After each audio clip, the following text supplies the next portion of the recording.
Oi, pessoal, vamos continuar falando de agentes, só que dessa vez vamos falar dos agentes externos. Como eu disse para vocês na outra aula, o relevo está em constante modificação, em constante construção. Construção a gente já viu, que são os agentes internos.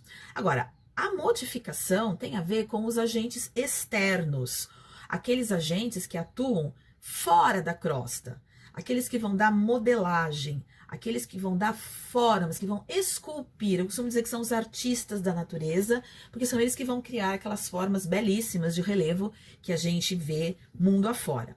Então, quem são eles? Eles são três, tá? A água, o vento e os seres vivos, tá? Quando eu digo seres vivos, eu tô falando de animais, plantas e seres humanos, tá bom, gente? Nós também temos uma parcela aí. Bom, como é que é a ação desses agentes? Eles atuam através do intemperismo e da erosão, tá? Qual a diferença? Intemperismo, já expliquei para vocês isso. Intemperismo é o desgaste, tá, da rocha, tá, pelo contato com um agente, tá? Quando existe o transporte, né, desse material, aí a gente está falando de erosão, tá certo? Então, é um constante destruir e construir de novas formas. Então, o intemperismo atua desagregando as rochas, então ele está destruindo, e a erosão, transportando esse material, ela vai depositar em algum lugar. Então, nós vamos ter a construção. Então, na natureza, nada se cria, nada se perde, tudo se transforma, né, gente? Então, o material que sai de um relevo, de um lugar, vai construir um relevo em outro lugar, tá bom? Então, a gente tem aqui agora 1, 2, 3, 4, 5, são 6 formas de erosão, tá? Pra gente ter o modelado do relevo. Primeiro, gente, é o vento, que é chamado de erosão eólica. Então, o atrito do vento nas rochas, tá? Vai desfazendo essa rocha, tá? Vai fragmentando e o vento vai levando esse material, tá, para outros lugares. Então, por exemplo, um dos relevos mais comuns, né, que se forma através do vento são as dunas, tá? Aquelas montanhas de areia, aqueles montes de areia, né, dependendo da altura, né, que são levados de um lado para o outro ao sabor dos ventos, tá? Depois eu tenho os rios. Os rios são a erosão fluvial, tá, gente? Então, o constante atrito da água nas rochas, tá? Vai fazendo com que eu tenha um transporte, um desgaste e um transporte de material muito grande. Então, por exemplo, todos os anos, os rios levam toneladas e toneladas de sedimentos para dentro dos mares, tá? E nos seus leitos, esses rios vão levando também esses sedimentos e vão depositando esses sedimentos ao longo da sua planície de inundação.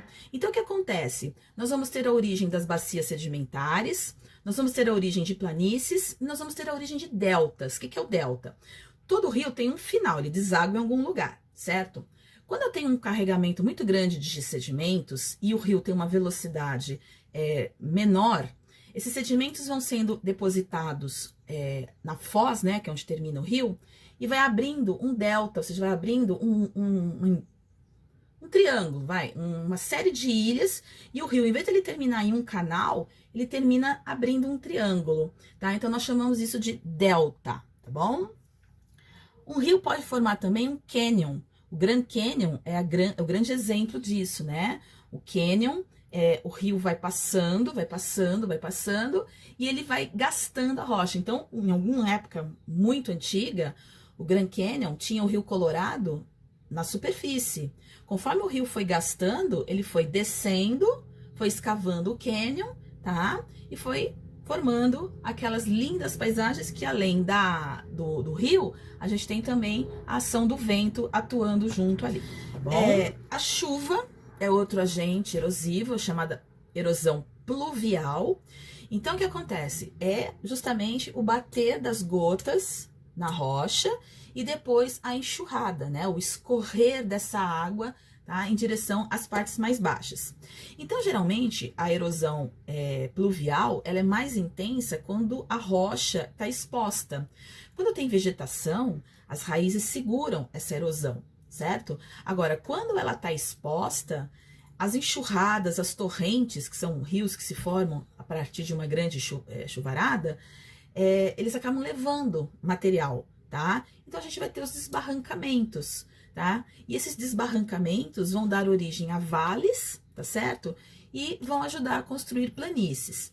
Se tiver casas, né, no meio desse caminho, aí a gente tem o deslizamento de terra, onde a gente tem as perdas, né, materiais e humanas nesses deslizamentos.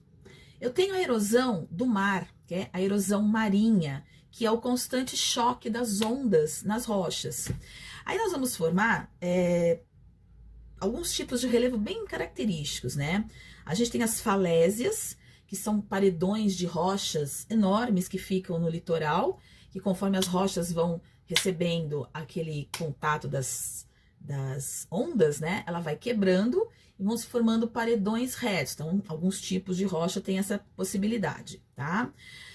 Vai formar as restingas, que são faixas de areia que acompanham o litoral, né? Que inclusive podem ser habitadas, tá? São faixas de areia enormes, onde você pode inclusive construir. Não é ideal, né, gente? Porque tem uma vegetação típica de restinga que tem que ser preservada. Mas ela é tão grande, tão forte, vamos dizer assim, que dá para fazer uma ocupação dela. Eu vou ter as lagunas, que são algumas entradas, tá? Que se formam no litoral, às vezes esquece umas palavrinhas, tá? E a gente tem os istmos. Os istmos são pequenas faixas de terra que interligam duas faixas maiores. Então tem, por exemplo, a América do Norte é ligada à América do Sul por uma estreita faixa de terra, aqui ó, que é a América Central, tá? E então a América Central é um istmo, tá bom? Eu tenho a erosão do gelo, tá? A chamada erosão glacial, gente. É uma erosão poderosíssima, tá? Por quê? Quando a gente tem a formação de uma geleira, essas geleiras, elas fazem com que grandes blocos de gelo avancem e recuem. Eles estão constantemente avançando e recuando. Então, existem momentos em que o gelo avança, tá? E aí há momentos que esse gelo recua, tá? Nesse avançar e recuar de gelo, a gente tem uma erosão muito poderosa, tá? A gente tem inclusive um exemplo aqui em São Paulo, na cidade de Salto, que é a Rocha Motonê. Falei dela para vocês quando a gente falou da Pangeia, né? É uma das evidências da Pangeia, da deriva continental. Aí o que acontece?